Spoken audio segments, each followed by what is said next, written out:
Hello everyone, আবার অনেক দিন পর আসলাম একটা ব্লগ নিয়ে। তোমরা কেমন আছো আমাকে অবশ্যই কমেন্ট করে জানিও। আমি তো বেশ ভালোই আছি, আর ভালো আছি বলেই আজকে যাচ্ছি মেলাতে। এটা ছিল রথের মেলা, আমাদের এখানে বেশ অনেক দিনই থাকে রথের মেলাটা। তো রথের দিনের ব্লগটা যারা তোমরা দেখেছো তারা নিশ্চয়ই দেখেছো যে আমি মেলাতে ঢুকেছিলাম, কিন্তু সেদিন কিছু কিনিনি কারণ এতটাই ভিড় ছিল।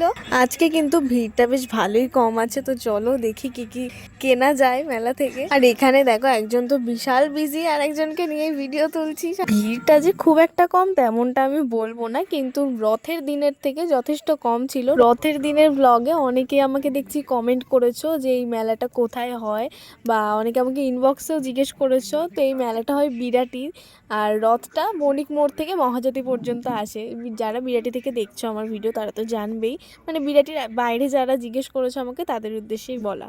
তো যাই হোক, তারপরে আমি দেখো প্রথমেই চলে এসেছি সাজার জিনিসের দোকানে। এখানে আমি দেখছিলাম চুড়িগুলো কোনটা ভালো লাগছে। তোমরা আমাকে অবশ্যই কমেন্ট করে বলো এই দুটোর মধ্যে কোনটা আমাকে বেশি ভালো লাগছে।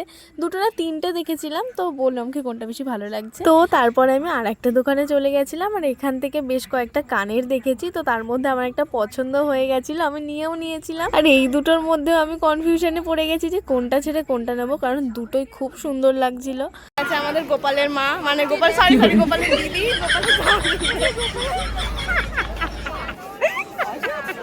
বেশ অনেকক্ষণ আমরা মেলায় ঘুরেছি। ঘোরার পর আমাদের খিদে পেয়ে গেছিলো, তো এখান থেকে আমরা একটু ঘুগনি নিয়ে নিয়েছিলাম। বেশি কিছু আমরা সেদিন খাইনি, তো তারপর একটা স্প্রিং পটেটো নিয়েছিলাম।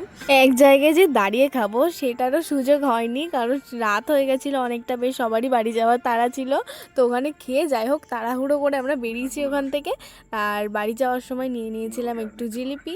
যারা যারা আমাকে এখনো ফলো করনি তাড়াতাড়ি করে ফলো করে নাও, এরপরে আরো অনেক ভিডিও আসছে। আমি দেখতে পেয়েছি অনেকেই আমাকে ফলো করো না, কিন্তু ভিডিও দেখো, ফলো করে নাও ভাই। ফলো করতে তো আর টাকা লাগে না বলো। আর এই দেখো কার সঙ্গে দেখা হয়ে গেল, ও হচ্ছে একজনের বাহন। নামটা আর বললাম না আমি এখানে কার বাহন। তো যাই হোক, চলো আজকের মতো টাটা, দেখা হচ্ছে অন্য কোনো মিনি ব্লগে।